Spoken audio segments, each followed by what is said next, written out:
The last prayers, the last words that we do as part of Yom Kippur coming up. But first we do a little bit of Jonah study. And what's easy about it now is that Michael actually put it up on the screen. We also have a sheet if you have a hard time seeing the screen up here. But the people at home can see this, which is really cool. Because before we had to kind of figure out how to, well, we kind of did a little video trick to get them to see it, but now Michael put it up. So this is what they're seeing there.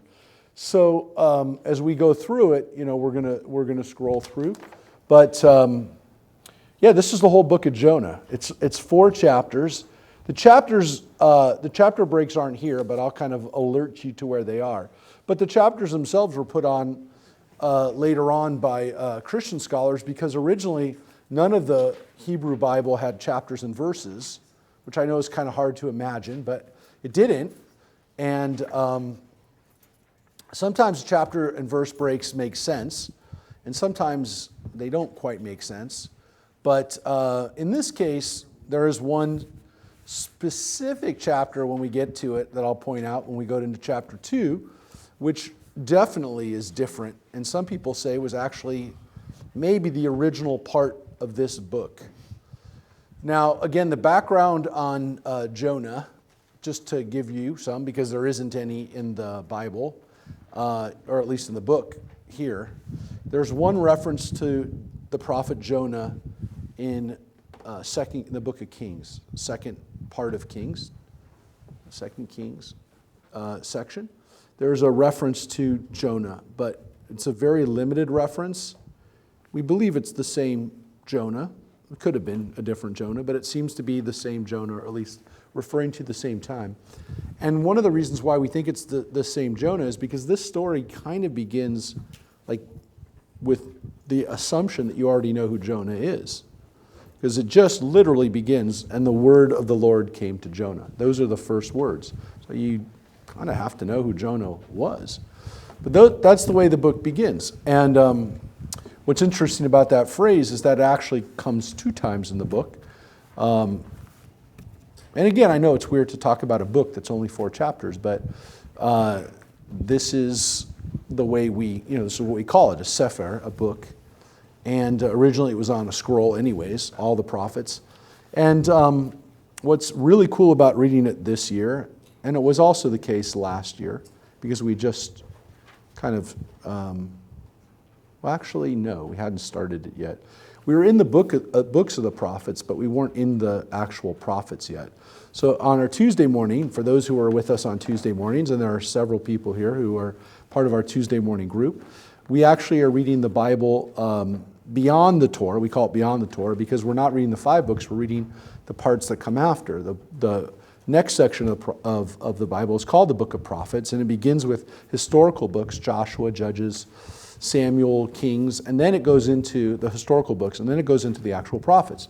And we read Isaiah, Jeremiah, and Ezekiel, which are we call the big 3 because they're very long books. And each of those books is about 50 chapters or so for those big prophets. And again, it's not just the chapters, but the verses. They're about 1,350 verses each. They're long. And Jonah is considered a minor prophet, not because he's a minor person, but because his book is very short. And it's part of those 12 minor prophets. We'll eventually get to that on our Tuesday morning class, but right now we just started a week ago, the book of Ezekiel, who's the last of those 3. And each of those books, it's taking us about 13 or 14 weeks to go through. So from like January until March, we read Isaiah. From March to about, there was some trips to Israel and stuff like that in the meantime, so that kind of messed up our calendar, our schedule. But we went through the book of Jeremiah over the summer. This summer we were reading Jeremiah for about 14 weeks or so. And then we just started Ezekiel. So if you want to join us on Tuesday, you'll get to see how the prophets work. What's interesting about them, and we also, coincidentally, we also talked about prophecy last week in our Wednesday night class, which is our our actual Torah study class. We read the book of Deuteronomy. We're reading that, the last of the 5 books. And then we actually just read about the laws of prophets and that there are prophet rules that you have to follow if you're a prophet. And there's ways of knowing whether someone is a good prophet or a false prophet. And a false prophet, you don't want to be a false prophet because that's a death penalty for a false prophet. So there are certain things a prophet has to do. One of them is that they have to speak in the name of God. They have to represent God. They can't represent anybody, any God. They have to represent our God, which Jonah will do, definitely will do. The other thing is a prophet has to say something that will happen, that it comes true. Now, what's interesting about that is that Jonah was clearly a prophet, or is a known prophet, because as I mentioned, he's mentioned in the book of Kings. The book that we have, Jonah is the only prophet that we know of in the Bible that, at least according to the book, the people listened to during his lifetime. So he's the only some people say he's the only successful prophet. And for those who are studying with us on Tuesday, you'll really understand this.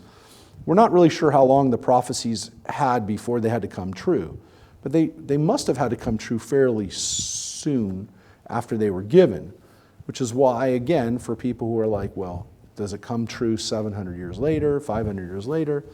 Not really, because how would you have then known that prophet we're supposed to pay attention to everything the prophet said? But he said it 500, 600 years ago. He's long gone. People aren't going to know anymore.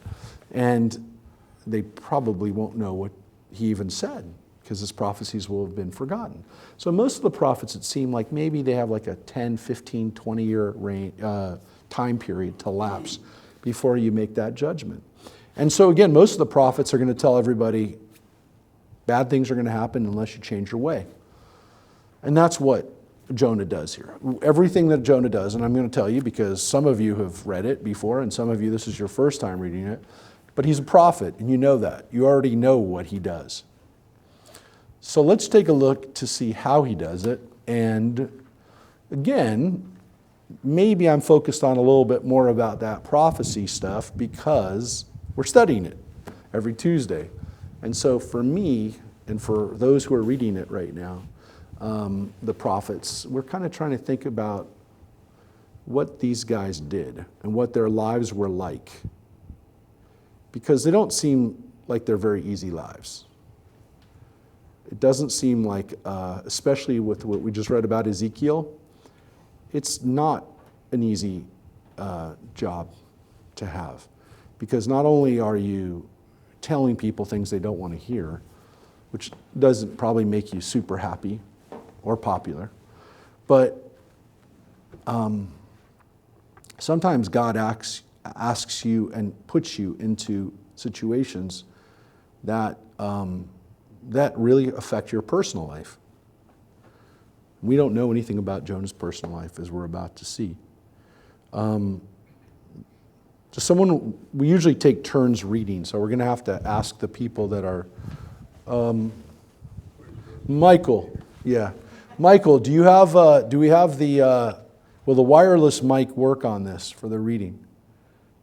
Michael, we're gonna bring out the wireless mic because we want to make sure the people that are remotely watching, not remotely, watching from other places. They are definitely focused, but they're focused in different places. I don't want to say they're remotely watching. We want them to be able to hear. So I'm gonna ask for a volunteer, somebody who wants to start reading. We'll give a few people a chance to read. We have as you can see, there's not that many paragraphs, but we'll give people a chance. So Joyce is going to read first, our president. You've done so much already today, Joyce. We did, and we let Rosemary do the appeal today. So, which again, everyone's going to remember was about dog poop, but. I told her, she told me what it was about. I said, listen, if it brings in dollars, you can talk about dog poop if you want. All day long. Which, by the way, now that I have a dog, I it resonated with me. Because I always check the bag before we have like a little thing where we keep the bags, to make sure that there's bags in there before we take the walk. You got to. You don't want to go out there and find it, because it would happen if I didn't check, Anyways. Are you ready? We're ready. Let's get it. All right. This is the book of Jonah. All right. The word of the Lord came to Jonah, son of Amittai. Go up at once to Nineveh, that great city, and proclaim judgment upon it, for their wickedness has come before me. Yeah, so that's the call. That's the call of Jonah. And that's the only thing we know about Jonah is his last name. His last name is Ben Amittai. How do I know that? Because that's the Hebrew, right? The son of Amittai is what he was known as. And that's how we know that it's most likely the same Jonah that's mentioned in the Bible, in Book of Kings, because he's called Jonah ben Amittai. And we also know that he's supposed to go to Nineveh, which is the capital of the Assyrian Empire, which is an empire that ended up destroying the northern kingdom, which was where Jonah lived. So Jonah's being told to go to the enemy of his people, and the Assyrians destroyed the northern kingdom during around Jonah's life, and they eventually were destroyed. I will tell you, it doesn't probably surprise you that they were destroyed. They were destroyed by the Babylonians, the same people who ended up destroying Jerusalem. So they were destroyed by the Babylonians about 30 years before Jerusalem was destroyed. So they were eventually destroyed, but not during Jonah's time. Instead, Jonah had to witness the bad things that they would do to his people, so maybe to his own family. So this is the equivalent, I've said before, of somebody going to the Nazis during World War II and asking them to repent, or going to the USSR during the worst days of Stalin. And those are the things that we probably have the best images of. Some of us lived through that, and some of us can kind of put a historical context on it. But that's what it was like 2,700 years ago. These were really bad people, the Ninevites. By the way, it's so bad that we actually have a record of what they did to Israel and to Judah, because their records were kept. They kept their records, and then they were destroyed. Their city of Nineveh was destroyed. And then, thousands of years later, British archaeologists helped excavate those places in Nineveh, their temple, and we actually found the pictures of them torturing Jews during this period. We actually have pictures of that. We don't have pictures of our ancestors really from that period, other than the siege of Lachish. You can see that, by the way, in the British Museum. If you go to London, you can see those.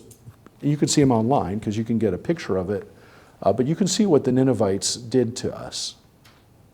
It's pretty, and it's their pictures. They were proud of it, but it's pretty disgusting. And so we know these people, and we actually have a historical record. So this is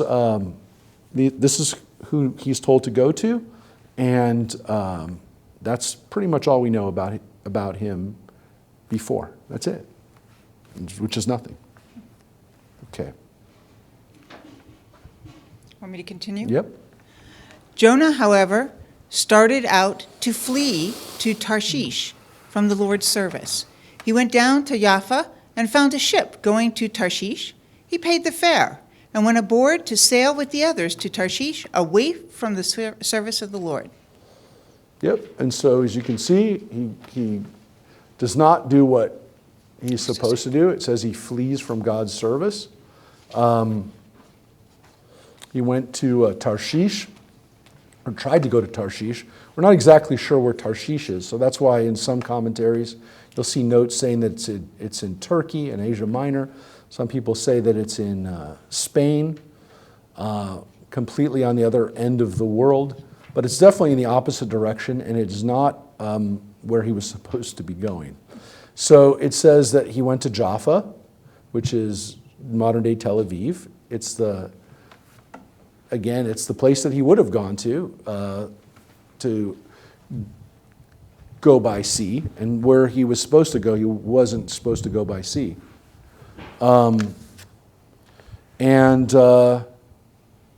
It says he went to sail.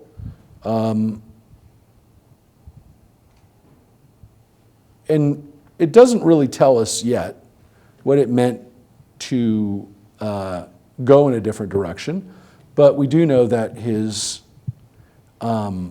eagerness to get away as fast as he could be also reflected in the fact that he paid for the whole fare, meaning he booked the ship, he chartered the ship.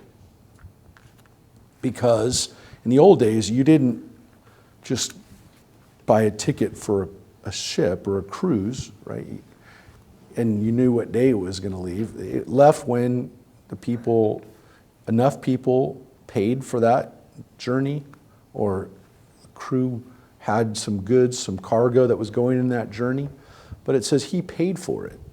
So it could be that he, again, like a lot of people, we just think about it in our head, like he paid for a seat on the ship. But that's not the way things used to. I mean, it wasn't like that until recently, where you booked a fare and that was the deal. No, he like chartered the ship. So, any questions? Anybody have anything? Because we always want to hear from you if you have any questions or comments so far. All right, let's keep going, Joyce. Next one. But the Lord cast a mighty wind upon the sea, and such a tempest came upon the sea that the ship was in danger of breaking up. In their fright, the sailors cried out, each to their own god, and they flung the ship's cargo overboard to make it lighter for them. Jonah, meanwhile, had gone down into the hold of the vessel, where he lay down and fell asleep. The captain went over to him and cried out, "How can you be sleeping so soundly? Up, call upon your God. Perhaps the God will be kind to us, and we will not perish." Yeah.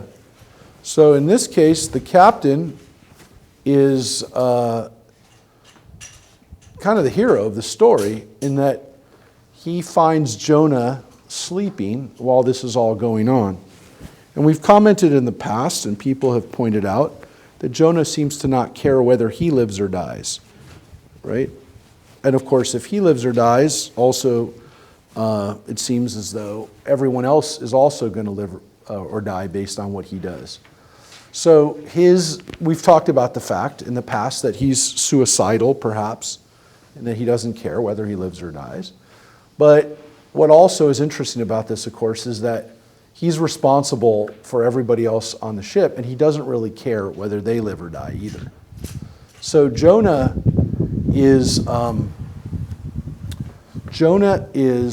not only willing to risk his own life or take his own life, he's willing to do the same to the other people on the ship. He doesn't seem super surprised by what's happened to him either, by the way. We've noticed that before. He doesn't seem to ask God, anything. He doesn't seem to say to God, why is this happening? Is there any way for it to stop? Can I make this stop? He doesn't say anything. He's sleeping.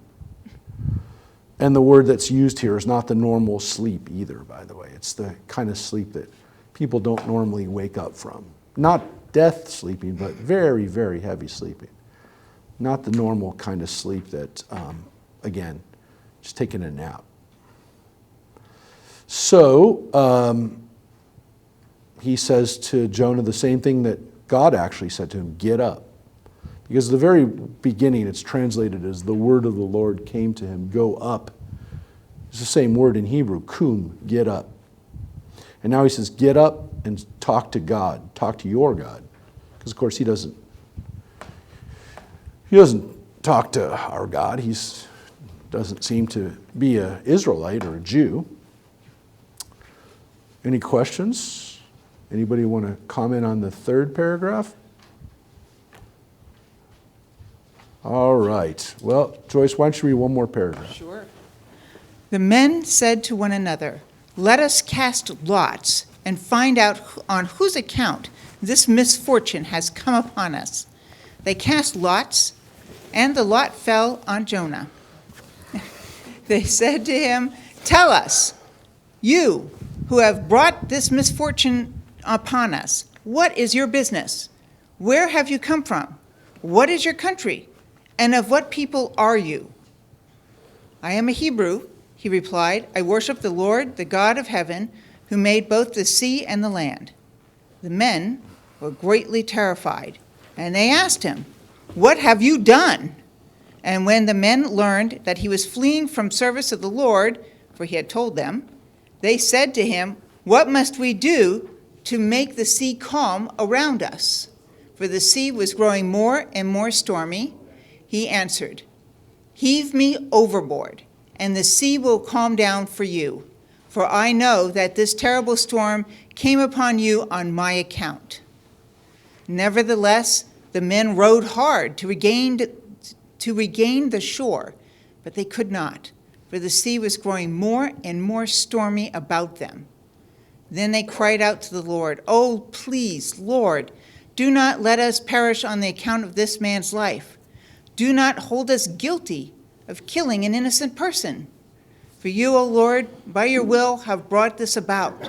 And they heaved Jonah overboard, and the sea stopped raging. So, we've talked about this before, but it definitely needs to be said again. And again, we're I'll tell you when we, hopefully we'll get to some ideas that you have not seen before. Maybe there's some you haven't seen before, you haven't shared yet. But the sailors are trying to behave as good people. They're trying to save his life, and they don't want to have Jonah die. They don't want that to happen, and they don't want to be responsible for the consequences of killing an innocent person, which is not necessarily what we were going to expect a ship full of sailors in the ancient world to do. These were considered to be probably the kinds of people that were not people that you normally would hang out with if you were not another sailor. The sailors were really, at those days, the equivalent of a truck driver or a sailor today, even though we don't see as many people that are involved in that type of business anymore, especially not in Santa Clarita. But if we lived in some parts of the world and were more dependent on that type of work, which was then much more labor intensive, right? Because you had to have a whole crew of people that could row, or they could man the sails, those kinds of things. These were some rough guys. And the idea that they were doing everything they could to save Jonah is meant to be, if not funny, an interesting juxtaposition that really makes us think about what people are capable of doing. And not to assume that people were going to do the wrong thing just because of what they do or kind of people we think they are. What's interesting, of course, about these people is that we know that they, at least some of them, if not all of them, are not Israelites. They're not Jews. Now, the city of Jaffa in those days was not really a Jewish city either. It was probably more Philistine or Phoenician, because the coasts of Israel in those days were not controlled by the Jews. Even though Israel itself was, in those days, maybe even a little bit bigger than it is today, it was more northern and southern and eastern than it was to the coast. Most of Israel's population today in Tel Aviv and Haifa live on the coast. But in those days, 2,700 years ago, most of the Jews did not live on the coast. Most of them lived interior, in the land, in the hills of Judea and in the hills of Samaria, which is where Jonah comes from. So we didn't really control the sea, and most of these people would not have been Jewish. And even if they were from that area, they didn't worship God probably. And how do we know that? Because they ask him, "Who do you worship?" What kind of people? Where are you from? If they were other Israelites, they would have assumed that he was another Israelite. And it says specifically there, what God do you worship? Now, again, we don't think about this today because when we say the word God or Lord, we use them interchangeably. But the reason that it's not translated with a capital G is that when he says call on your God, he's not talking about God. He's talking about any God. Pick a God. We have lots of gods here on board. And Jonah says, I worship the one God who makes everything. I don't worship the sea god. These guys probably worship whatever sea god, Poseidon or whatever god that they worship. He doesn't worship that. Jonah says, I don't worship those gods. But here at the end, they clearly worship God, our God, Lord, which is why that's capitalized. Because whenever you see the word Lord in a translation, an English translation, that's the word Yud-He-Vav-He. That's the name for God. That's the personal name that we have as Jews for God. The name that we don't even pronounce, the name that we say Hashem. So at the beginning, they're talking about a God, any God. And at the end, they're talking about Hashem, talking about our God, the God we've been praying to all day, the God of everything. And it says in the next line, the men feared the Lord greatly. They offered a sacrifice to the Lord and they made vows. And so we see here a couple of the reasons why we read this at Yom Kippur. Because we talk about vows, and it's the same word, neder. It's the same word that we say in Kol Nidre, all of our vows. They make vows. And in this case, they seem to be vows to God that they're going to worship God, that they're going to be, as we understand it, the rabbis who wrote the commentaries on this said that they become Jews. They don't just say, hey, let's worship God today. They say, for the rest of our lives, we're going to worship God. They changed. I mean, how many of us survive a miracle like this where it's very clear what happened? They were like, that's God. That's a real God. That God just did something and spared our lives in a miracle. So, yeah, they become Jews. And interestingly, according to the rabbis, that their descendants are some of the rabbis themselves. That some of the rabbis can trace their ancestry, they say, back to these sailors, which, whether they were from these sailors or not, it tells you that they were people that were converting to Judaism thousands and thousands of years ago. So they seem to feel like this is what they've got to do now. So that's one of the reasons, the vows, promises that they're making. But of course, they also cast lots. And we talked about casting lots in the Torah portion, the lots for the goats. So that's the same word too, goral, that it's some type of lot casting, which will give us a message, which happens too. But these are little things. These are little reasons. We're going to get to the big reasons. Yeah, Don. Well, I guess the thing I just noted, so the men feared the Lord greatly. They offered the sacrifice to the Lord. So at this point, they already knew that what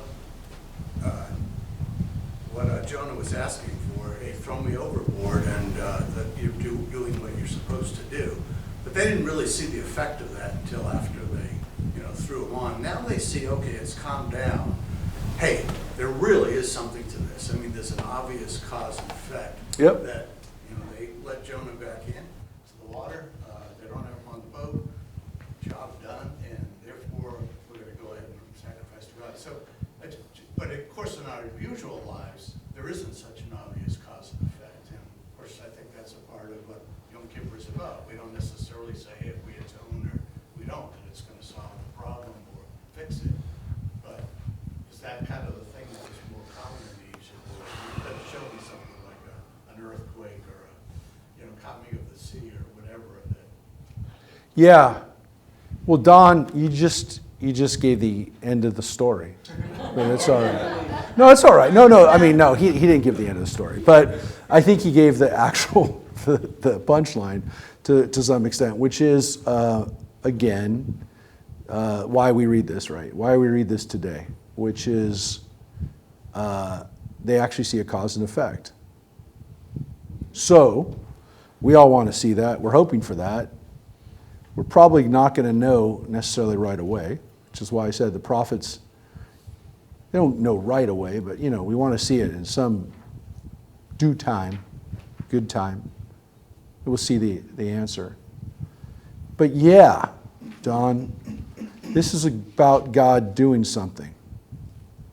And the big kicker here, and why we really read this, is the hope that God will renounce and change what's happening. So the storm that's around the crew, at the time that they're dealing with that, that's their challenge at the moment. And they want that fixed. So we don't talk about that a lot, actually. We have not talked about that a lot because Rabbi, we that's have what a I was going to comment say. over here. Yeah, wait. And Joyce, if you can bring the mic over, it'll be a little easier thank you, for people to hear. My voice is quite loud. I know, but it's for the people it's the people listening online. Well, okay. So, I was about to mention this clearly is a moral story. It teaches us a big thing about having a duty and how dishonestly trying to escape from a duty can lead to some negative effect. yeah. And the fact is, this is giving me a much more adult version of the story. When I was a child, I saw a cartoon telling of this story. It was in a cartoon where they were basically talking It vegetables. was VeggieTales. Yes, that's the Yeah. one. They tell a It's lot a of good story. Jewish stories, Yeah, it's a even good- though it's mainly a Christian show Yeah, no, because it's a good- Christianity and Yeah, Judaism overlap. Yeah.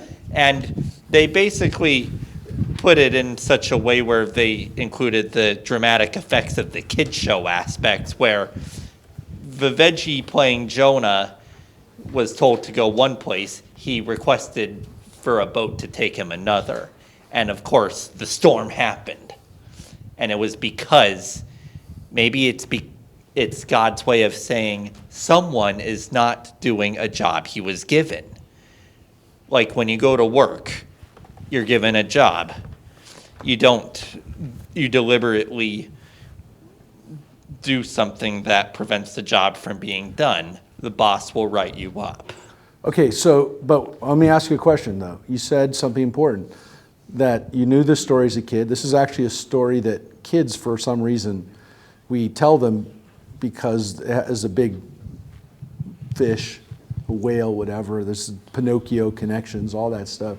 that we teach kids this story, and it's not a kid's story at all. It's maybe one of the not for children stories in the Bible, and for so many reasons. But as an adult, as you read this story, then you think about what it's trying to teach you, right? And now you see it for some other things, right? Yeah, I'll tell you what. When I was a kid, I thought VeggieTales, they're a bunch of talking vegetables. But then I rechecked out an old childhood mark when I was much older, and then I checked out that same Jonah feature in the VeggieTales, and then I thought, this is a real story in the Bible. Yeah, and that's one of the challenges And we have. It's not just this kid show. When you look at it on these pages, they really do not hold anything back. Nope. Somebody else had a comment. Yes. Well, I have questions. Yes. And that was, what struck me when I was hearing it again, is that they chose an outsider to blame. They chose an outsider to blame. What do you mean they chose an outsider? The people who, in the ship. Well, they chose lots, right? And so the lot fell on Jonah. It's not like Jonah, well, they were all probably a different band of people. We don't really know. But yeah, I mean, the lot fell on Jonah because Jonah was responsible. So the lot worked, actually, by the way. The lot told the story of who was responsible. Yeah. Well, as it turned out, he was the one who was responsible, but I just found it So interesting. it's interesting. It's interesting that you bring something into that, which is the fact that part of us, and maybe even the first times that I read it, where that the crew was more than happy to throw a stranger overboard because he's not one of their crew, right? So I think that is part of like what we're supposed to assume, and that's not what happens, and that makes what they do even greater in the sense that, like, protecting their own, you would have thought that's what they're going to do, and instead, again, they don't want Jonah to die. Yeah, that's one of the themes that we've talked about before, which is that the Gentiles are the heroes of this story. The Jewish character is not the hero of this story, in the sense that if we're reading the story, we want to associate, we want to be like the crew. We want to be like the Gentiles in the story, which is interesting because this is a book that we kept. This is a story we wrote. This is a story that we wanted to teach people, to teach us. Could we have imagined that thousands of years later that every language in the world would have this story, that the Jewish people, through, again, Christian missionaries and people who would have brought this story to every person in the world? No. That's the crazy thing about this story, is that it was not written for those people. It was written for us, to teach us a lesson, probably to teach us a lesson that we shouldn't be as afraid of those people as some of the Jews were. And again, you can understand why, because they were victims of the Assyrian onslaught, and there was a reason not to trust these people. But I mean, they're the heroes of the story. Yeah.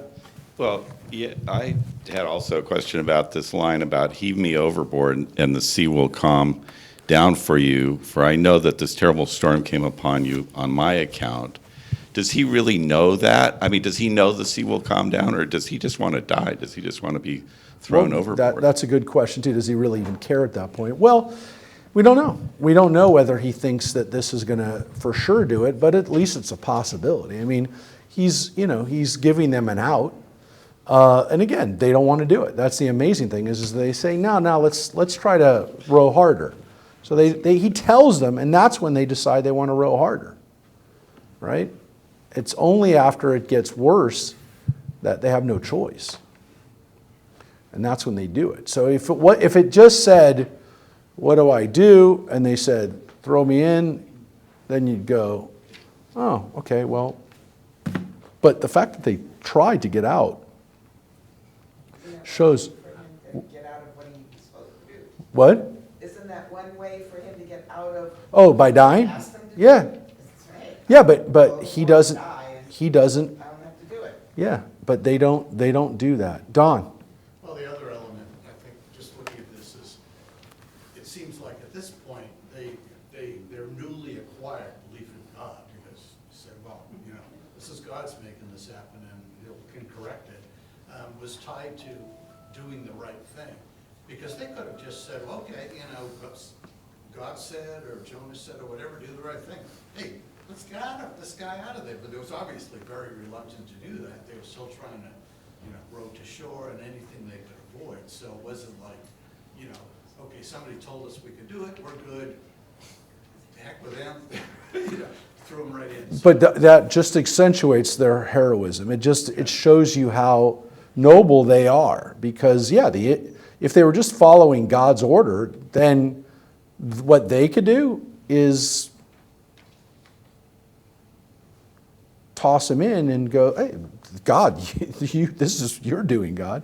They don't even do that. They actually behave more like our best examples, which would be like Abraham, right, who argues with God on behalf of Sodom and Gomorrah, which is kind of what we would like Jonah to do, argue on behalf of these people or any people, but he definitely doesn't want to do it. And again, there's backstory, perhaps a midrash that, he lost his own family. The Assyrians killed his own family. I mean, it's possible. It doesn't say. We don't know for sure, but maybe that's a psychological understanding of why he's like that. Maybe he doesn't have to. He could just not like other kinds of people. I mean, who knows? Yeah. Two things. The first one I'll bring up on my point, and then Gloria has a great point. Use the mic, though, so that I want to people- go back yeah. to the actual first paragraph. Was the burden so great, the burden of the task, was it so great that he would avoid it at all costs, right? To delve into that is probably take more than an hour, obviously, but to me, right, it's the genesis of the whole story, right? He was so scared of whatever the task was, which isn't fleshed out, just to proclaim judgment, right? So I can't imagine what the burden is of that. And then the second thing, Well, because he's hoping that if he doesn't do it, that Nineveh will be destroyed, and then I'm done with them. He doesn't want to do it. no, but it goes back to Jim's son's point, right? The job was the job. You had a job. You had a task. I've given you a task. You don't get to walk away from the task. Correct. Other than the fact that sometimes, and this is the lesson for us, obviously, too, is that if our desires are not God's desires, it doesn't matter. We're going to follow our desires. Jonah doesn't behave any differently than you and I do on a daily basis.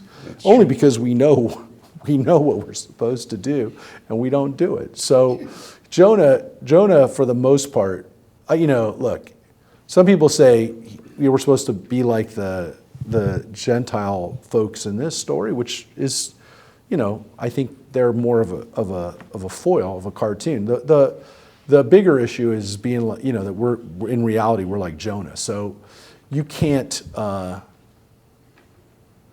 help but identify with Jonah. But look, we'd like to be like those other people, but yeah, we're mostly like Jonah. The second one is, you want me to do it? Yeah, that's fire.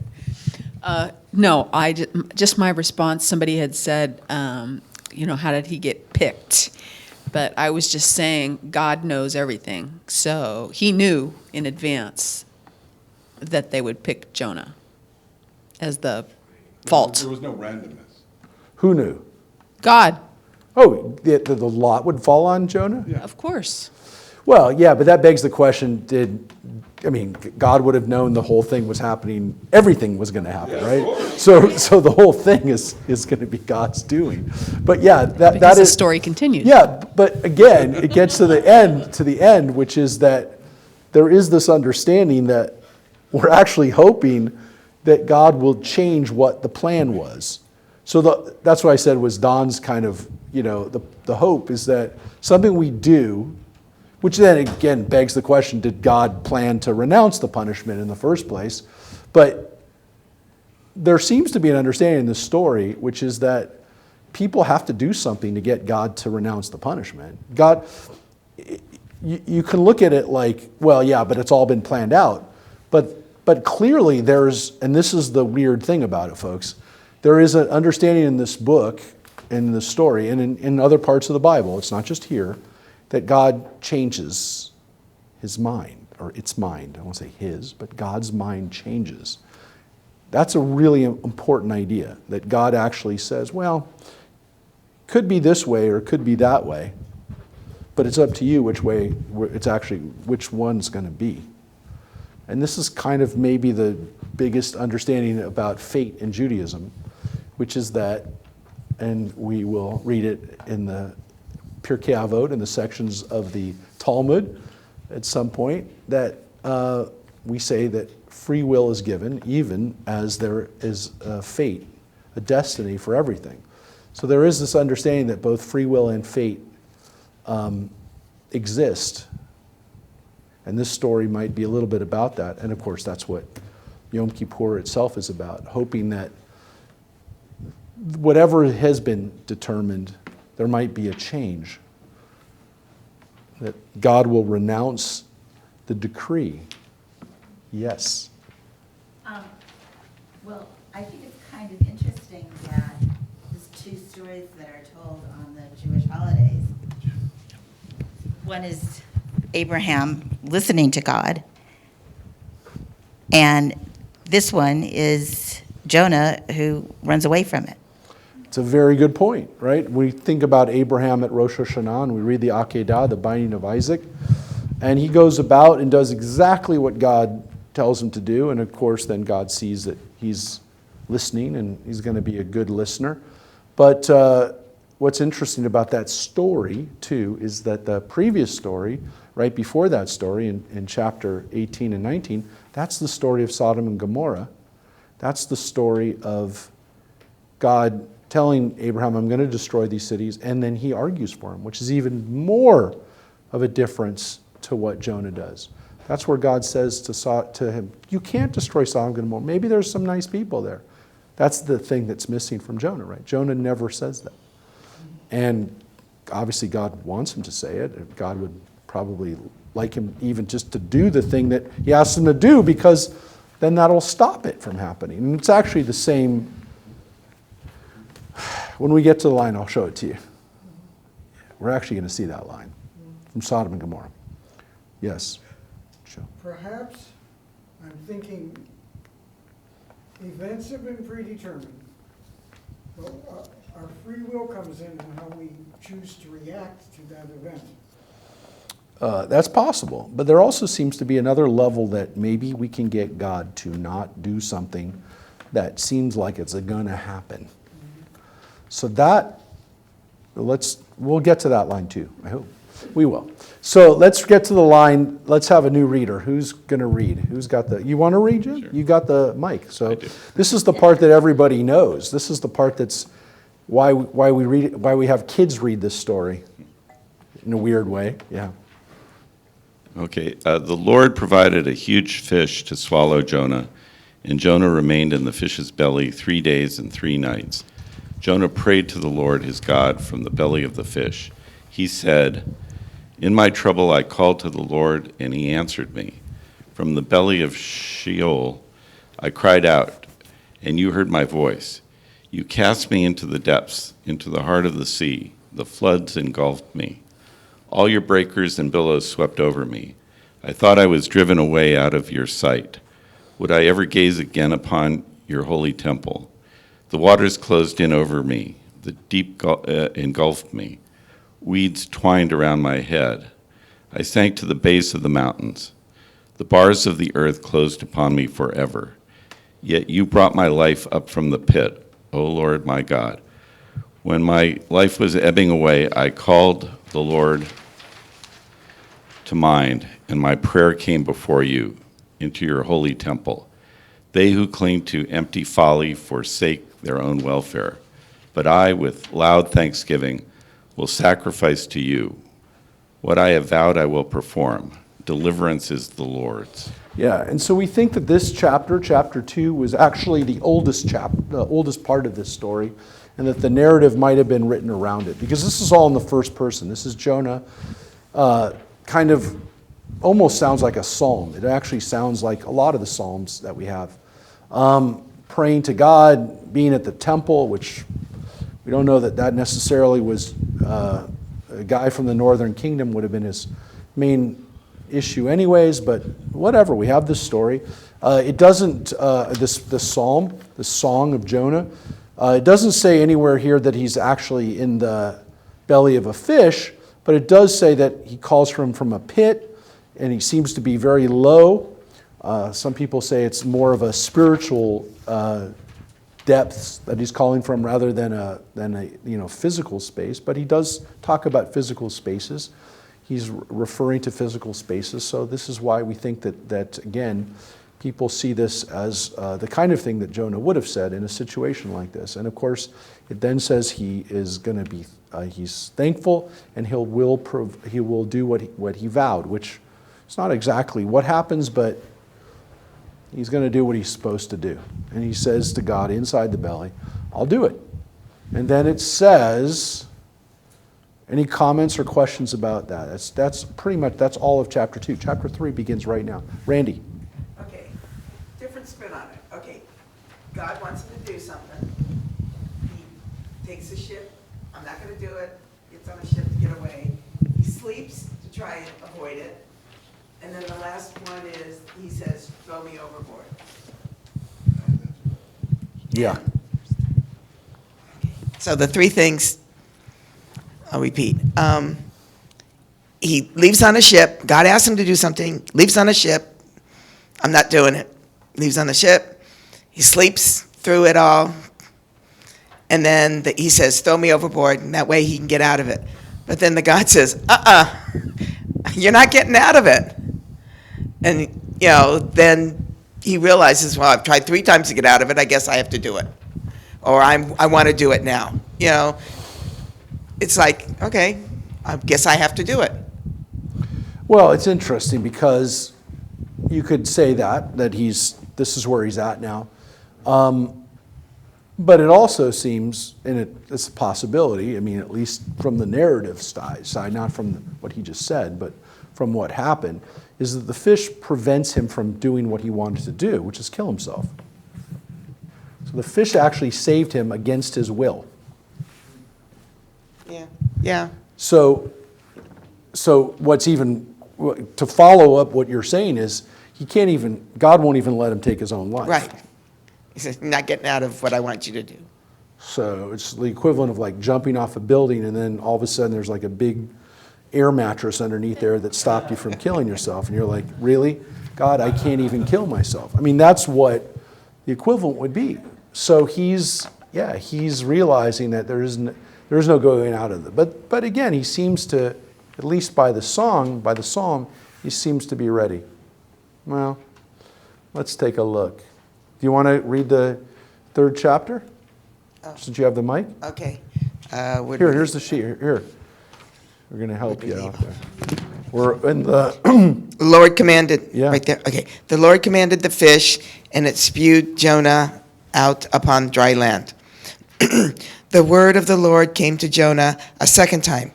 Go once to Nineveh, that great city, and proclaim to it what I tell you. Jonah went at once to Nineveh in accordance with the Lord's command. Nineveh was an enormously large city, 3 days walk across. Jonah started out and made his way to the city the distance of 1 day's walk and proclaimed, 40 days more and Nineveh shall be overthrown. Yep. So it spits him out. He comes on dry land, and then he goes. And it's actually, by the way, it says, the word of the Lord came to Jonah a second time. So Jonah actually gets told the second time what to do. So it's almost like he needed it repeated. Now, again, you'd think he would remember from a few days ago what he was supposed to do. It seems a pretty simple task, but it's actually repeated. And it says he says to him a second time. God actually speaks to him a second time. So some people say that, this is kind of like a rebirth, right? He comes out of the fish like out of the womb. It's a rebirth. He's got a new chance, a new start. Well, if that's the case, let's keep that in mind, if that's the case. Now, obviously, one of the things that people have compared it to, and one of the reasons why Jonah was such an important story in Christianity, is this sense of a rebirth and of a resurrection that Jonah goes through. Because just like, again, according to Christian Bible, that Jesus was resurrected after a few days, that Jonah comes out. And that's why Jonah's imagery is used in a lot of churches. That Jonah was actually kind of a prefiguring Jesus. But keep that in mind, because if that is the case, and I'm not saying it's not, but let's see if Jonah really is on board, so to speak. If he's now on board, now that he's on land, whether he's really on board. So he's told to go to Nineveh. It says, proclaim to it that Nineveh will be overthrown. And those words, overthrown or upended, is very similar to what God says is going to happen to Sodom and Gomorrah. It's almost the same words. That I'm going to overturn Sodom and Gomorrah. I'm going to just like turn it upside down. So that's the second time. And it says that Jonah actually goes, says that, and it goes into the city and does it. And his prophecy, we've mentioned this before, 40 days more and Nineveh shall be overthrown. In English, that's 8 words. In Hebrew, it's 5 words. It's even more concise. His whole job was to say 5 words. And that's all he's going to say. That's all he has to say. And he doesn't want to say those 5 words. And maybe he condensed it. Maybe he didn't want to do anything more than 5 words. But that's all he does. It's 5 words. It's 5-word prophecy. And he's the only successful prophet in the whole Bible, in the sense that he's the only prophet that anyone ever listened to, and as we're going to see, turns back and does the right stuff. Let's see how they do it. Do you want to continue reading, or you want to pass the mic? You want to? Someone else want to read? Okay. This is getting into the last part of the 3rd chapter, and we'll finish Does it up. start at the people of Nineveh? Yeah. The people of Nineveh believed God.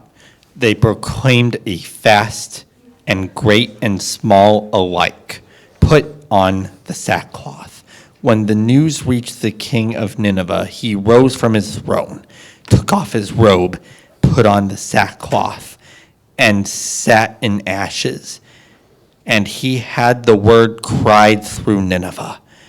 By decree of the king and his nobles, no man or beast, of flock or herd, shall taste anything.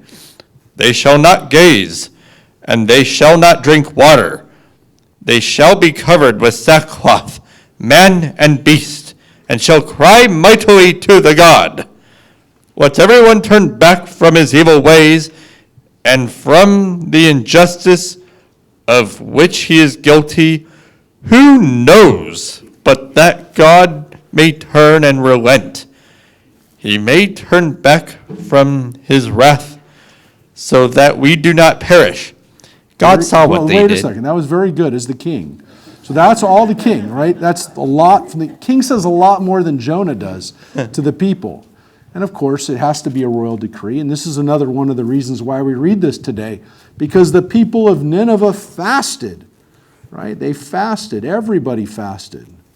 And even the animals couldn't graze. They fast. And maybe, again, God will do the thing for us that we really hope, which is not punish us. And again, the main reason why we read this at Yom Kippur is that punishment will be averted. All right, read another couple lines. Sure. John, thank you. God saw what they did, how they were turning back from their evil ways. And God renounced the punishment he had planned to bring upon them and did not carry it out. Yeah, and so there's the line. It says right there, God renounced the punishment. God changed it. So God doesn't do what the plan was. So this is, again, the idea that maybe it's not predetermined, or there's at least something we can do, which again is probably the real reason why we read this story, is the hope that something we can do, even in these last moments before the gates close, that something we will do will change God's mind. If there is a punishment due us, that's something we can do, that we can be like the people of Nineveh. Yes, Jonathan. No, you finish. No, say it. Yeah. No, Jonathan. Oh, you want to read? I thought you were going to. No, I was going to comment on something. Oh, so say it, yeah. Okay, I didn't want to interrupt you. Anyway, so to me, this is also in terms of, returning back. It's also a subpart, but an important part is forgiveness. And it seems that's what I'm getting out of this too. Because, there's on one hand, you make your amends for what you're trying to do wrong, which is, Yom Kippur. And for me, every day is like a Yom Kippur, so to speak. It's a day at a time, right? But part of that is not just me saying, I'm sorry, I'm going to change these ways, but it's also if someone's offended me, how much am I changing my ways if I'm going to live in my resentment or hatred, or I'm going to carry out what I wanted to do to you because you irritated me or in some way, or am I going to forgive you? So, and that crosses the board in relationships with, all kinds of relationships, whether they be at work or girlfriend, husband, spouse, whatever, your kids, family. So that's one thing that stuck out to me on that. Yeah, and having forgiveness or hoping that we get forgiveness definitely seems contingent on us also giving forgiveness and granting forgiveness if we expect to be forgiven ourselves, right?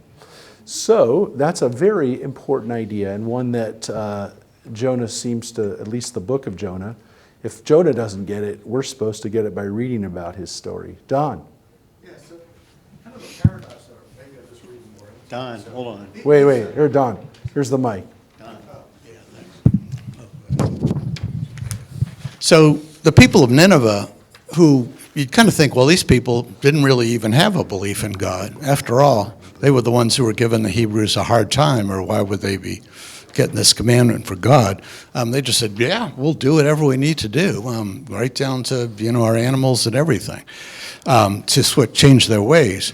But Jonah, it seems like, unless the worst possible thing is happening, he's going to resist. I mean, being stuck in the bottom of a whale, you can't even kill yourself, and it doesn't get worse than that. It takes that degree of, putting him on the spot to get him to change his mind.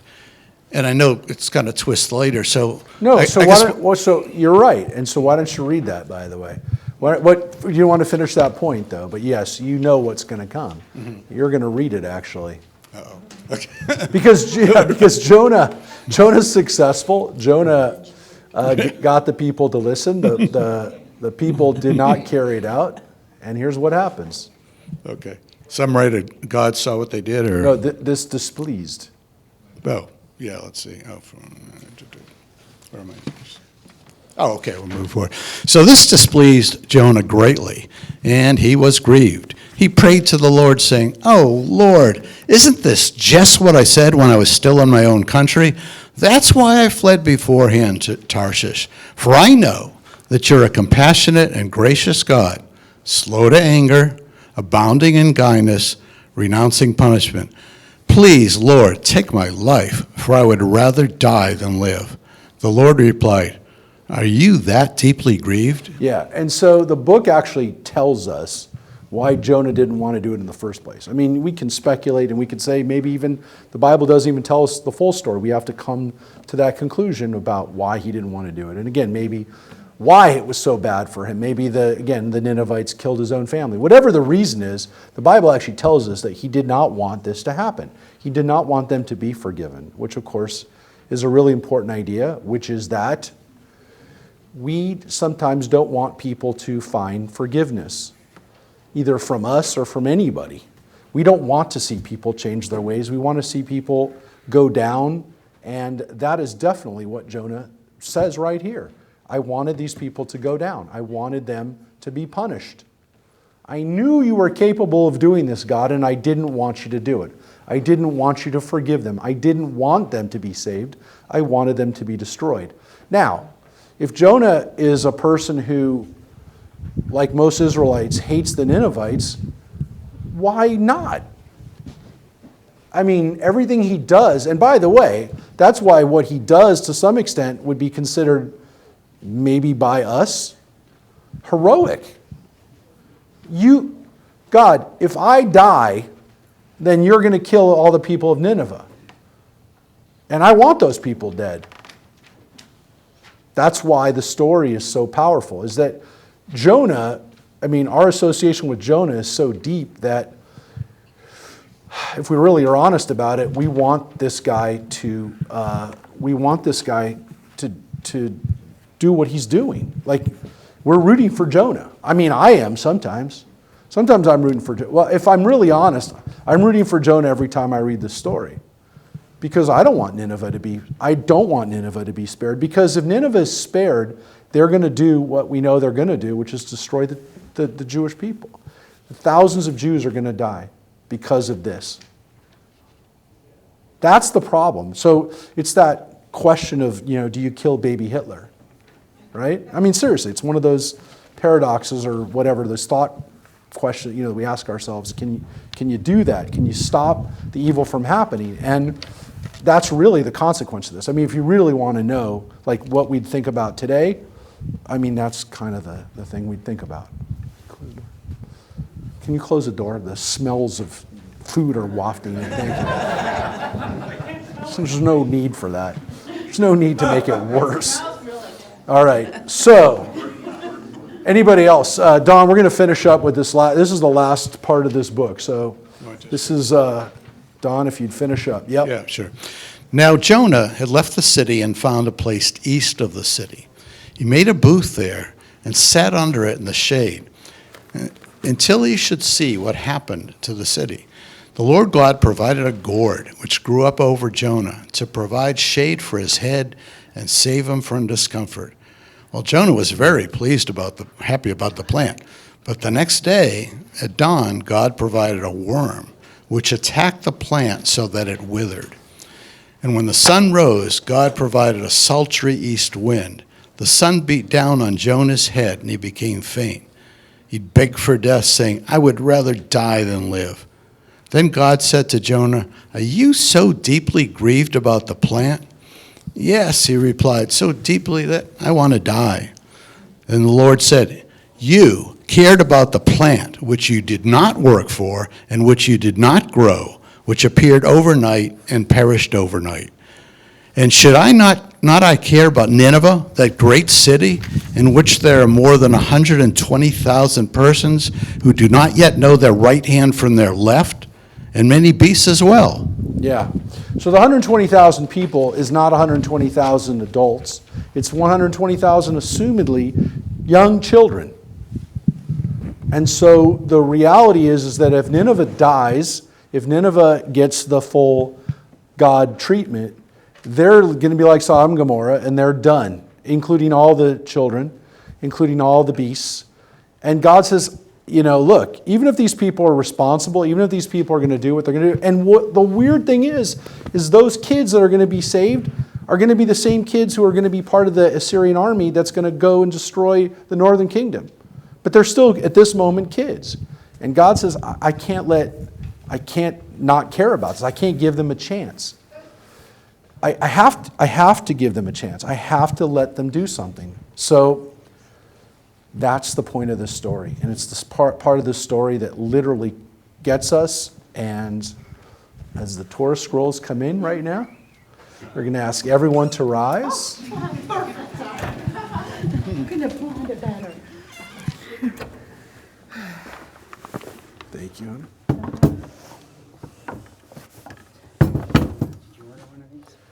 Thank you.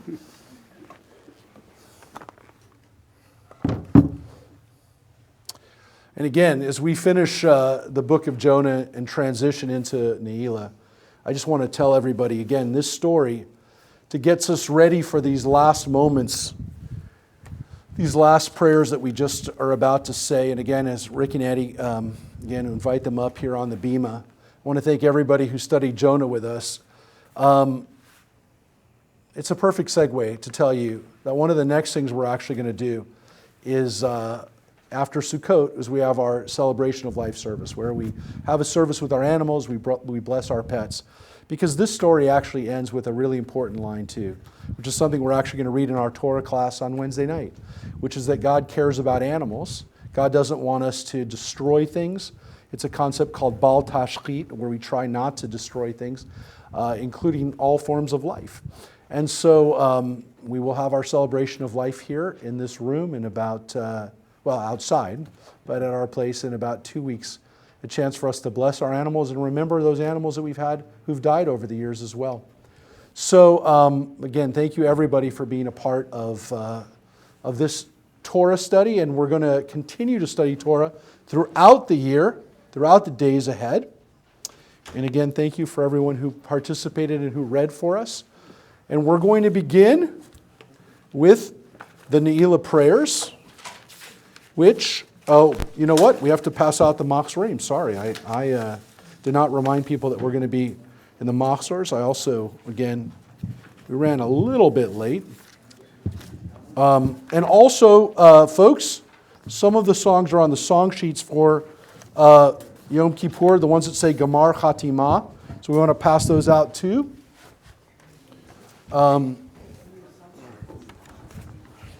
Those are in the sound room as well. If we don't have them all out, the sound room has the Gamar Chatimah ones, the Yom Kippur ones.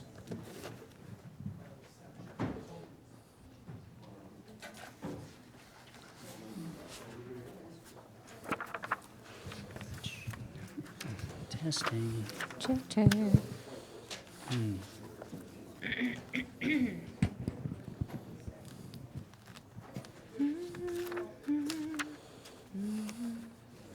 So,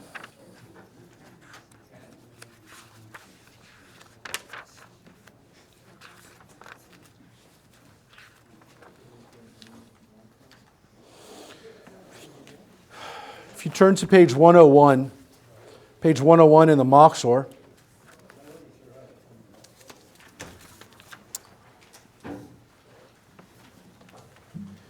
keep open your gate.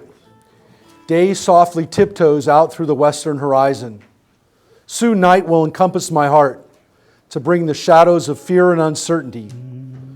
Words become blurred, they cease to touch my reason. Sound alone now moves me, carries me aloft before the golden gate. Faster, faster, I hear the chorus of the hosts on high. Not words, but God's soft, unspoken plea is heard. Keep open your gate, keep open your gate. Close not our last remaining hope. The stars wink down above me, the gate is closed.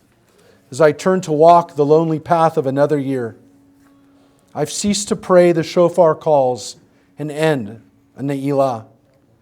Yet as I leave God's sanctuary, God's silent shofar calls, God's plea.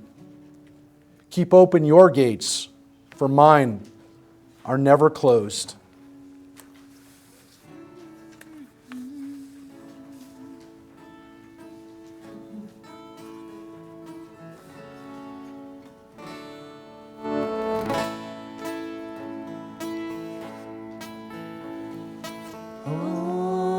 Open the door. Open your eyes. It's on the song sheet on page 1. Open your heart. See what's inside. Lay down your walls. Lay down your fears. Lean into love. You are welcome here. Maker of day. Maker of night. Feed me with song. Let me be your light. Hine matov. Umanaim. Shevet kulam. Gam yachad. Hine matov. Umanaim. Shevet kulam. Gam yachad.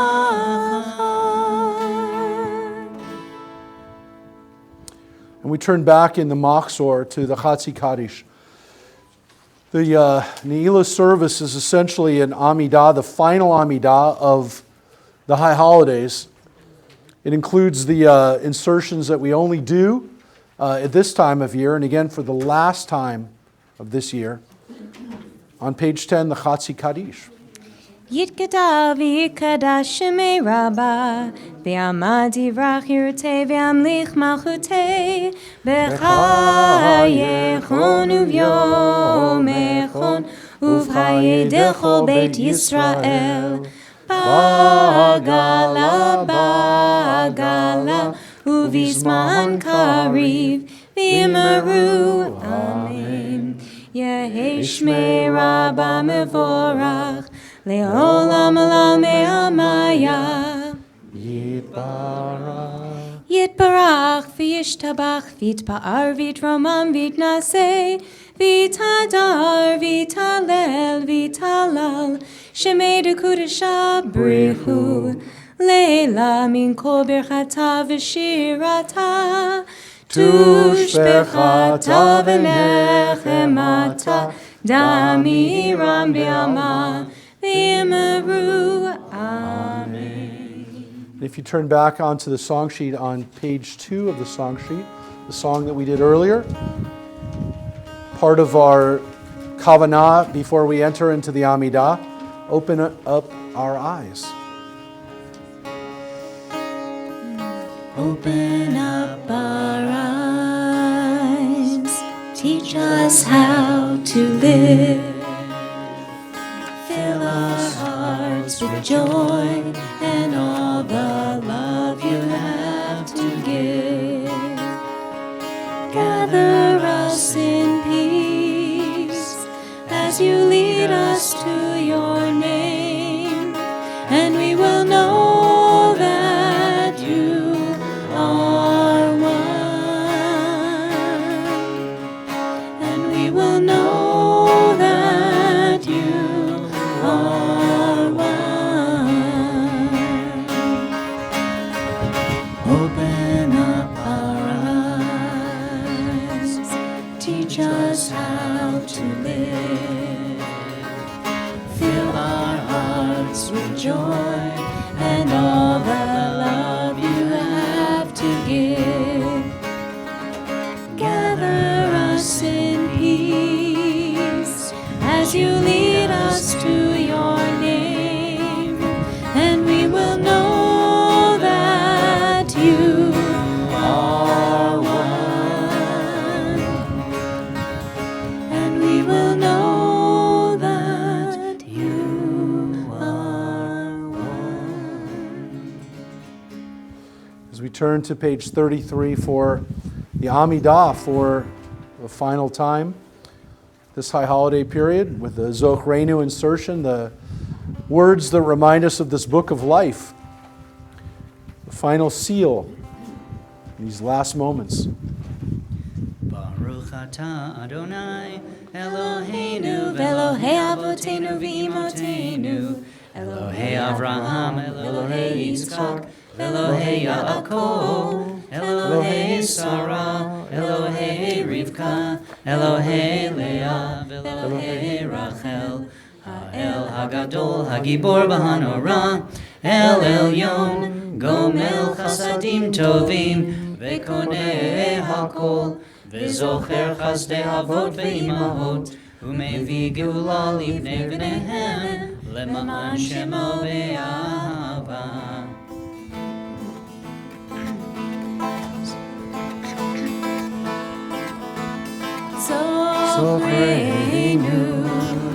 Zochreinu l'chaim, melech hafetz b'chaim, v'chotvenu b'sefer chaim, lemancha Elohim chaim, lemancha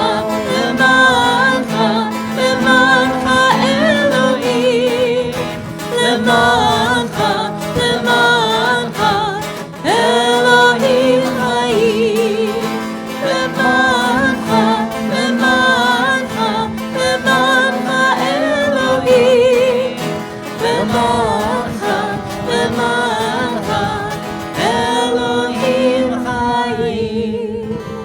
Melech Ozer u'Moshia u'Magen Baruch atah Adonai Magen Avraham V'Ezrat Sarah Atah Gibor Le'olam Adonai Mechayeh Hakol Atah Rav Le'Hoshia Mechalkel Chaim B'Chesed Mechayeh Hakol B'Rachamim Rabim Somech Noflim V'Rofech Cholim U'Matir Asurim Umekayem emunato lishenei afar Michamocha val gevurot Umido melach Melech memit umechaye Umatzmiach Yeshua.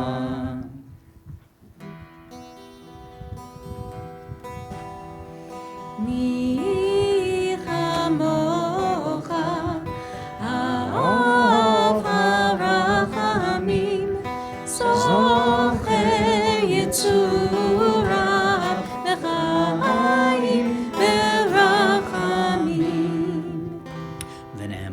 על חיות הכל, ברוך אתה אדוני מחיי הכל.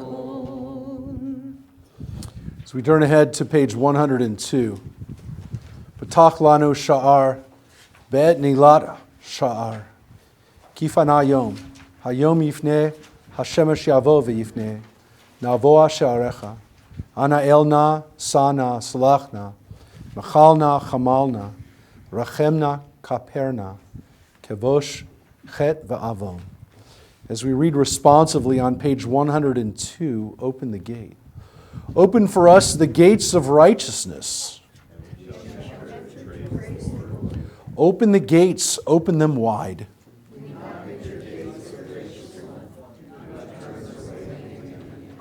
Open the gates, Lord, open the gates for us and for all Israel. The gates of atonement, benevolence, and compassion. Generosity and hope, insight and joy. Openness, purity, and quietude. The gates of understanding and virtue. Open the gates, open them wide. And again, this concept of going through these gates, of Ne'ilah, the gates.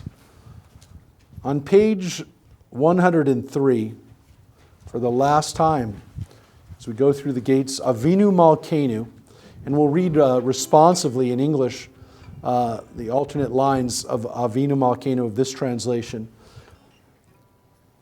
Our parent, our ruler, Avinu Malkeinu, we have sinned before you. Avinu Malkeinu, help us to return to you completely repentant. Avinu Malkeinu, send complete healing for our afflicted.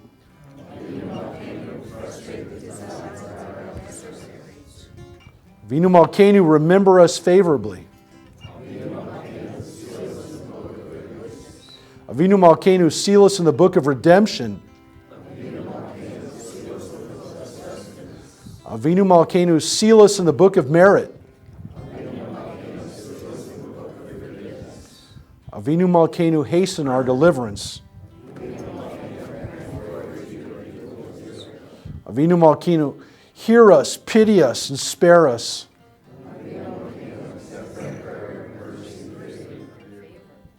Avinu Malkeinu, have pity on us and on our children.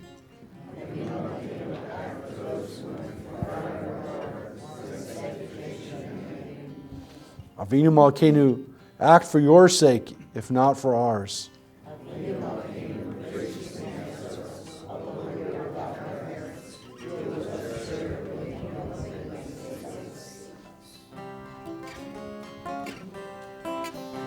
Avinu Malkeinu, Anenu Vanenu. Avinu Malkeinu, Anenu Vanenu, Ein Banu Masi.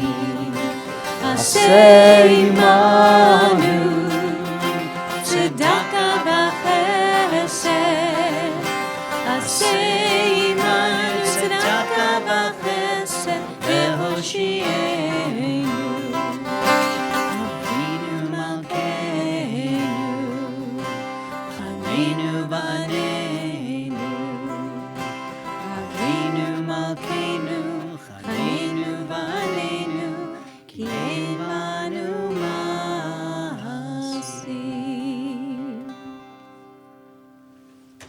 At the bottom of page 103, we read responsively, parent of the strong and the weak, before you even the strongest are weak.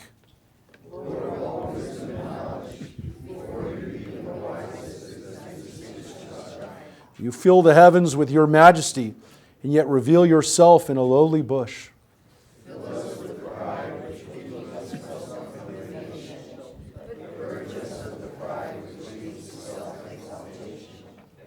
Remind us that we are only human, so that we may be most human.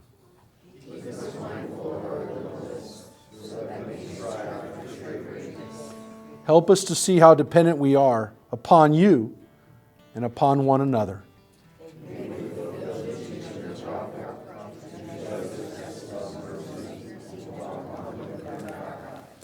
We turn back in our song sheet for a song that we've also done today or these last days. You've probably become familiar with the phrase because over the years as we do our confessional prayers,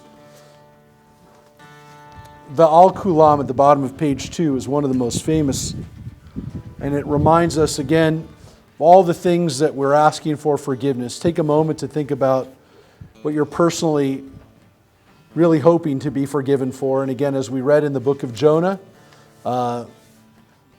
this message of hoping that we will be forgiven, that we'll give forgiveness to others in our lives, that again, we have a chance to be spared the consequences of our worst actions and hopefully change those behaviors in this coming year.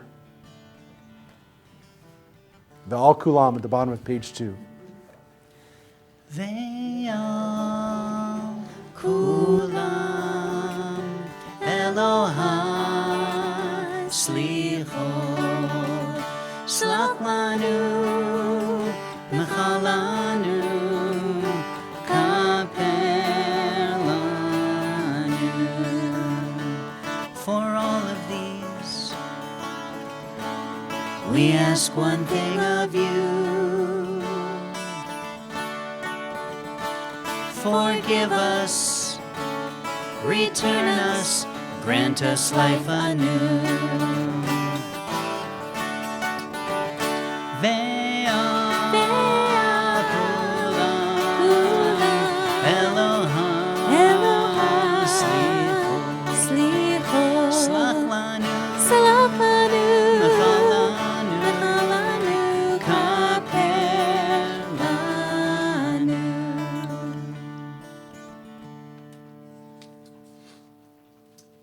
Turn back with us. Well, one last time we're going to turn back in this Machzor to page 37. The last time we have a chance for these words during the high holidays, these last moments, as the final seal is going into the book of life, the last moments we have. B'Sefer Chaim, again on page 37, towards the middle of the page.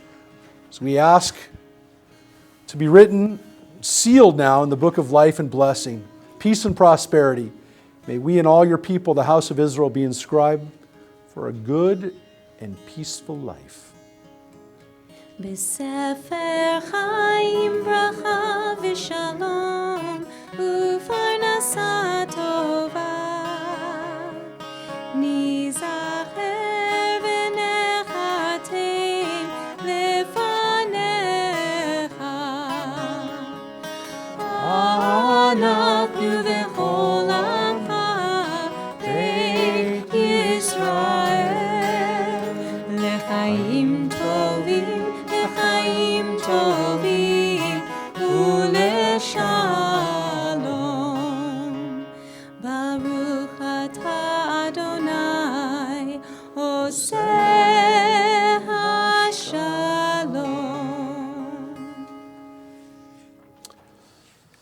So now we turn back to page 104 and have an opportunity to, for the last time, and again, as you can see, this is the last page of the High Holiday prayers, the last page of the tefillot that are specifically for High Holidays, because after this page is Havdalah, the separation between the High Holidays and the rest of the year, the rest of the days ahead. So what's interesting is, again, as we come to this last part of our prayers, the Ne'ilah, and therefore, again, by extension, all of the High Holidays, this period comes to a saying of the words of the Shema, one of the most familiar prayers, one of the prayers we do all the time anyways, right? But also the next line, Baruch Shem Kavod, and the line below it, Adonai Hu Elohim. Now, the tradition we have of doing this, we do the Shema one time, we do the Baruch Shem Kavod 3 times, and the Adonai Hu Elohim. And we had a chance in this last year to actually look at where that comes from. The Adonai Hu Elohim are the words that we said at Mount Carmel when we were in the priestly showdown between Elijah and the prophets of Baal. And Elijah is the last prophet left in the land of Israel. And he challenges the prophets of Baal, the prophets that were working for King Ahab and Queen Jezebel, and he challenges them on Mount Carmel, bless you. And so at the end of the challenge, and as God proves, of course, to be the only God, the real God on the mountain, the people cry out, Adonai Hu Elohim. God is the real thing. Adonai is our God. And again, it has the words Adonai and Elohim. And of course, it says Ha Elohim, that God is the God. Again, it shows you that for our ancestors, especially during the biblical period, they definitely had a hard time keeping faith with God. And for that, as we've read, and as we're reading on our Tuesday morning classes in the prophets, that's why Jerusalem was destroyed, why the people were exiled, because they couldn't worship God, and or at least God exclusively. So that's why the first temple was destroyed. The second temple is destroyed for a totally different reason. The people during the time of the Romans were only worshiping God. They didn't have other gods. There were other gods to choose from at the time, but they were still only worshiping God. But that second temple was destroyed according to the rabbis because of baseless hatred, because Jews couldn't get along with each other. And so that is the thing that we're trying to prevent in this third temple period, to make sure that we don't destroy ourselves. And so that's definitely on our minds as we say these words today. And again, as we're going to hear one last sound of the shofar to help us and to guide us throughout this year. And again, we hope that we find ourselves making good decisions, that we're not placed in situations where we even have to make tough decisions. But we hope we make good ones when we are faced with those decisions. And most importantly, to remember that when we don't make the right decisions, that we hopefully do what we can to atone for it every day. Every day should be like Yom Kippur, as Jonathan earlier said. Every day should be like Yom Kippur, a day where we ask for forgiveness and where we give forgiveness. And that, again, we're spared the worst. We do what we can. And on page 104, we say the words of Shema, and the line below, Baruch Shem Kavod, and below that, Adonai Hu Elohim, as we come to the end of Ne'ilah. Shema Yisrael, Adonai Eloheinu, Adonai Echad. Baruch Shem Kevod Malchuto Leolam Vaed. Baruch Shem Kavod Malchuto Leolam Vaed. Baruch Shem Kevod Malchuto Leolam Vaed. Adonai Hu Elohim. Adonai Hu Elohim. Adonai Hu Elohim. Adonai Hu Elohim. Adonai Hu Elohim. Adonai Hu Elohim. Adonai Hu Elohim.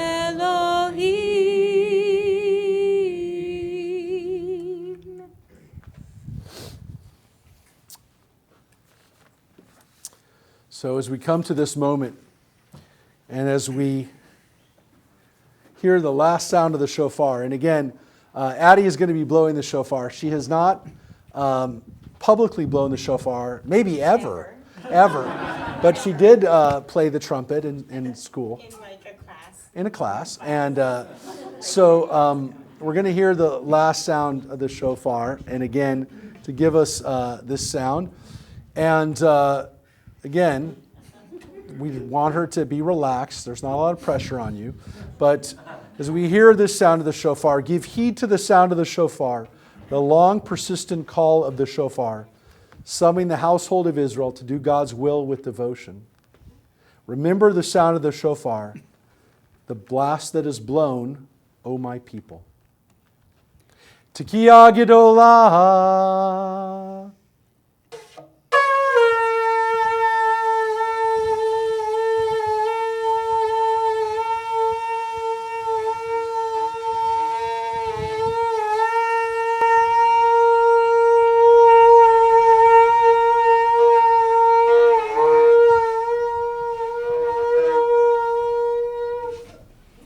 Yesher Koach. Yesher Koach. Fantastic. No, that was fantastic. What are you talking about? You be sealed for a good year, for a sweet year, for a healthy year. May you be written in the book of life. Gemar Chatima Tova. May you be sealed for a good year, for a sweet year, for a healthy year. May you be written in the book of life. Gemar Chatima Tova. Yalla, yalla, yalla, la, la. Yalla, la, la. Yalla, la, la, la. Yalla, yalla, la, la, la, la. Yalla, la, yalla, la, la, la. Yalla, yalla, la, la, la, la. Yalla, la, la. Yalla, la, la, la. Yalla, yalla, la, la, la, la. Yalla, la, yalla, la, la, la. So now, if you look at the last page, we're going to finish with the blessings of Havdalah. Joyce, can you turn down the lights a little bit? We're going to dim this place a little bit. And we're going to do the Havdalah blessings. But first, at the very bottom of 104, we're going to say the words, Leshana Haba'a Be'Yerushalayim, next year in Jerusalem. And what was so cool about this last year is that a lot of us got to go to Israel. We ended up taking about 90 people to Israel, over 90 people to Israel this year. And next year, we're going to take more people to Israel because we'll have our birthright trip. And so we're going to wish everyone, if you don't have a chance to go to Jerusalem this year, that at least you feel spiritually at home and that Jerusalem is safe and secure and that our community can continue to visit. So, Leshana Haba Be'Yerushalayim, very last words we say before we go into Havdalah. If you're comfortable, come close to each other, arms around, to bring in the new year. Ya la ya la la la la la, ya la ya la la la la la, ya la la la la la la, ya la la ya la la, ya la ya la la la la la, ya la ya la la la la la, ya la la la la la la, ya la la ya la la. Baruch atah Adonai Eloheinu melech haolam. Borei Pri Hagafen. Borei Pri Hagafen. Borei Pri Hagafen. Ya la la, ya la la la la la la, ya la la la la la la, ya la la la la la la, ya la la. Baruch Candle. Adonai Eloheinu melech haolam. Borei Me'orei Ha'esh. Borei Me'orei Ha'esh. Borei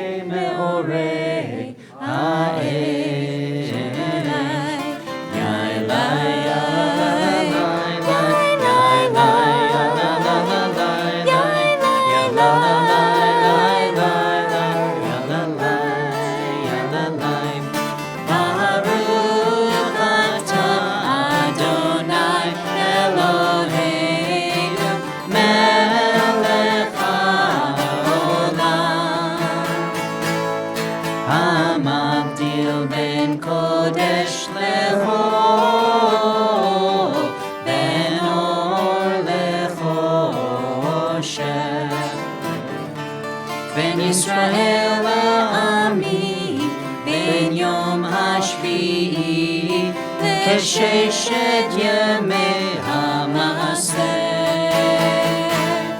Baruch Atah Adonai, Amavdil ben Kodesh Lechol. Yailai,